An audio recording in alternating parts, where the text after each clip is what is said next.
Paul, can you plug in? Earpiece.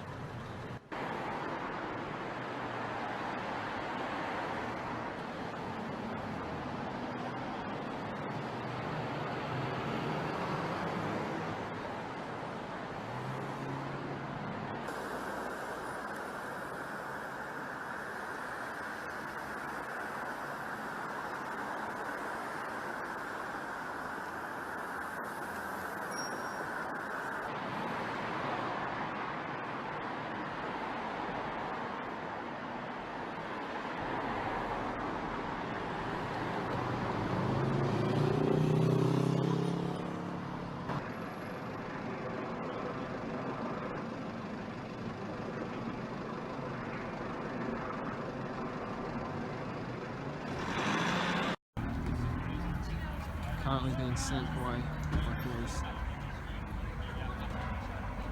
Incident in that brick house in the corner. A deadly siege in the Australian city of Melbourne declared an act of terror on Tuesday after Islamic State claimed the gunman was one of their fighters. This terrorist attack by a known criminal, a man who was only recently released on parole, is a shocking, cowardly crime. The attacker had arranged to meet a female escort at an apartment block on Monday. When he arrived, he killed a staff member in the foyer before taking the woman hostage for several hours. Police eventually shot the gunman after he burst out of the building firing at officers. Authorities say he had a long criminal history and had been acquitted of a plot to attack a Sydney Army base in 2009. The Islamic State-linked news agency Amaq claims the latest attack was launched because of Australia's backing in the US fight against the group. We're aware of online them having claimed responsibility, but then they always tend to jump up and claim responsibility every time something happens. So, you know, we note that that's happened, but he's also made statements last night around al-Qaeda. Australia has been on heightened alert for attacks by homegrown militants since 2014, when a lone gunman killed a hostage during a 17-hour siege at a cafe in central Sydney.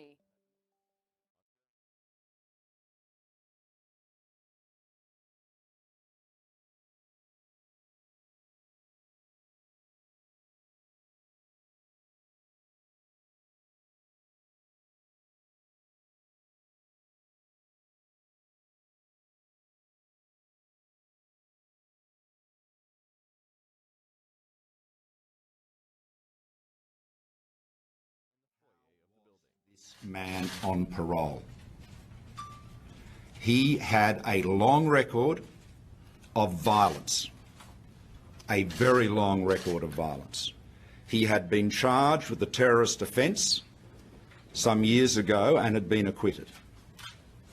He was known to have connections, at least in the past, with violent extremism, but he was a known violent offender.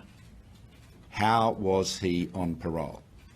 Now, at the COAG meeting with the premiers and chief ministers later this week, we will be, as I've arranged, we'll be getting a report from my counter-terrorism coordinator, and we'll be discussing a number of issues relating to our response to terrorism, including the protection of places of mass gathering, which has been a key priority work that is going on at the moment.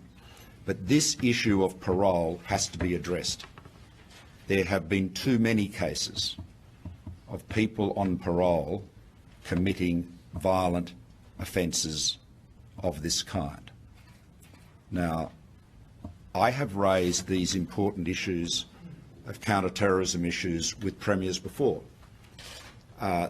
My government has taken the lead in keeping Australians safe. Shortly after I became Prime Minister, I went to COAG and I asked premiers to provide support, which they did, to put in place a post-sentence detention regime so that people who have been convicted of serious terrorist offences or terrorism offences and are found not to have rehabilitated and are found to be a continuing threat can be detained in prison after the expiry of their 29-year-old sentence. from Somalia, and this is him when he was facing court over an Islamic terror plot back in 2009. Now, he was charged but later acquitted of this plan to attack an Australian army base. He then carried out a terrifying home invasion in which he punched and headbutted a man and attacked violently a young woman. He served 3 years in prison for that.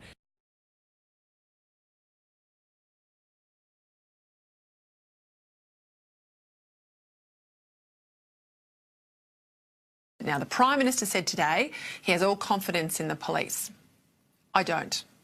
I do not think the Australian police counter-terrorism units in each of the states could have attended an incident and shot dead the perpetrators within 8 minutes. I honestly don't, Andrew. Indeed. And I think we have to come to terms, Martha, with the fact that Europe, Britain and the rest of Europe are in the midst of a full-blown jihadist insurgency. You were citing figures earlier that our security services are attempting to monitor around 23,000 suspected jihadists.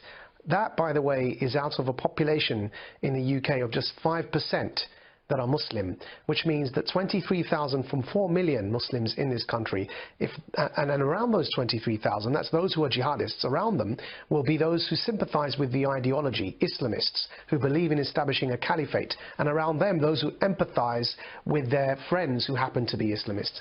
If that's not insurgency levels, I don't know what is.